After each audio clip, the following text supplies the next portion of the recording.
నెల్లూరు నగరం రంగనాయకులపేట బర్మాషెల్ గుంటలో శుక్రవారం భారీ అగ్ని ప్రమాదం జరిగింది. ఈ ప్రమాదంలో సుమారు 13 పూరి గుడిసెలు అగ్నికి దగ్ధమవటంతో పాటు ఆ మంటల్లో ఓ దివ్యాంగ మహిళ సజీవ దహనమైంది. ఈ ఘటనపై మంత్రి నారాయణ స్పందించి కలెక్టర్, జేసీ, కమిషనర్, ఫైర్ అధికారుల్ని అప్రమత్తం చేశారు. ఘటనా స్థలానికి చేరుకుని బాధితులకి అండగా నిలవాలని ఆదేశించారు. తన సొంత నిధులను టీడీపీ జిల్లా అధ్యక్షులు షేక్ అబ్దుల్ అజీజ్, మాజీ మున్సిపల్ చైర్పర్సన్ తాలక్పాల అనురాధ ద్వారా బాధిత కుటుంబాలకు అందజేశారు.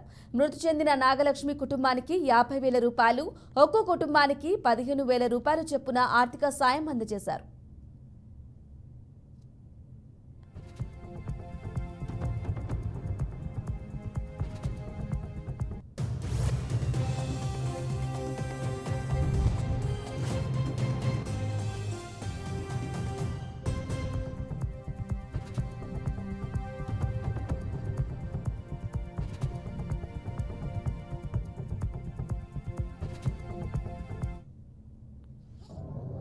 ఘటన చాలా దురదృష్టకరం. దాదాపు మొత్తం 15 ఇళ్ళు మొత్తం యాక్చువల్గా నిన్న కంప్లీట్గా ఖాళీ బూడిదైపోయినాయి. అది ఎలా జరిగిందనేది ఎంక్వైరీ చేయమని కూడా యాక్చువల్గా కలెక్టర్ గారికి చెప్పాను. వారు దాని మీద యాక్చువల్గా డీటెయిల్గా ఎంక్వైరీ చేస్తున్నారు. అయితే నిన్న నేను ముఖ్యమంత్రి గారి యొక్క ప్రోగ్రాం అమరావతి రాజధాని ముఖ్యమంత్రి గారు నన్ను విజిట్ చేస్తున్నారు. Special program. నేను మంత్రిగా కంపల్సరీగా ఉండాల్సి వచ్చింది. ఎందుకంటే అమరావతి రాజధాని గతంలో 2014 నుంచి 19 దాకా నేను మినిస్టర్గా ఉన్నాను కాబట్టి అక్కడ విషయాలని నాకు తెలుసు కాబట్టి నేను కంపల్సరీగా ఉండాల్సి వచ్చింది. అయితే నాకు ఇక్కడ నుంచి యాక్చువల్గా మా నాయకులు చెప్పారు. తర్వాత కలెక్టర్ గారితో మాట్లాడాను, కమిషనర్ గారితో మాట్లాడాను.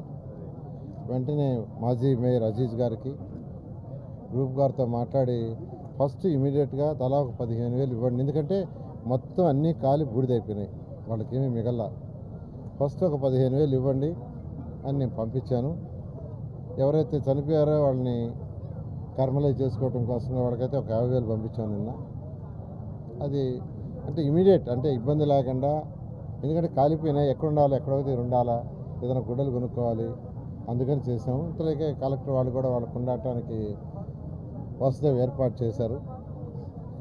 తర్వాత ఈరోజు ముఖ్యమంత్రి గారితో మాట్లాడాను. ఇలా చెప్పాను, మొత్తం ఇలా అయిపోయింది సార్, వాళ్ళకి మనం సహాయం చేస్తే బాగుంటుంది, వెంటనే ఒక్కొక్కరికి 1,00,000 రూపాయలు ఇవ్వమని వారు చెప్పడం జరిగింది. అదేవిధంగా ఎంపీ వేమిరెడ్డి ప్రభాకర్ రెడ్డి గారు కూడా విజయవాడలో ఉన్నారు. ఆయనతో కూడా మాట్లాడా. నేను ఒక 15,000 పంపించానంటే నేను కూడా మరొక 15,000 ప్రతి ఒక్కరికి పంపిస్తాను నారాయణ, వాళ్ళకి ఇవ్వమని చెప్పారు. డిప్యూటీ మేయర్ రూప్ కుమార్ ద్వారా పంపించారు. సో ఆ 1,00,000 రూపాయలు ప్లస్ ఆ 15,000 ఈరోజు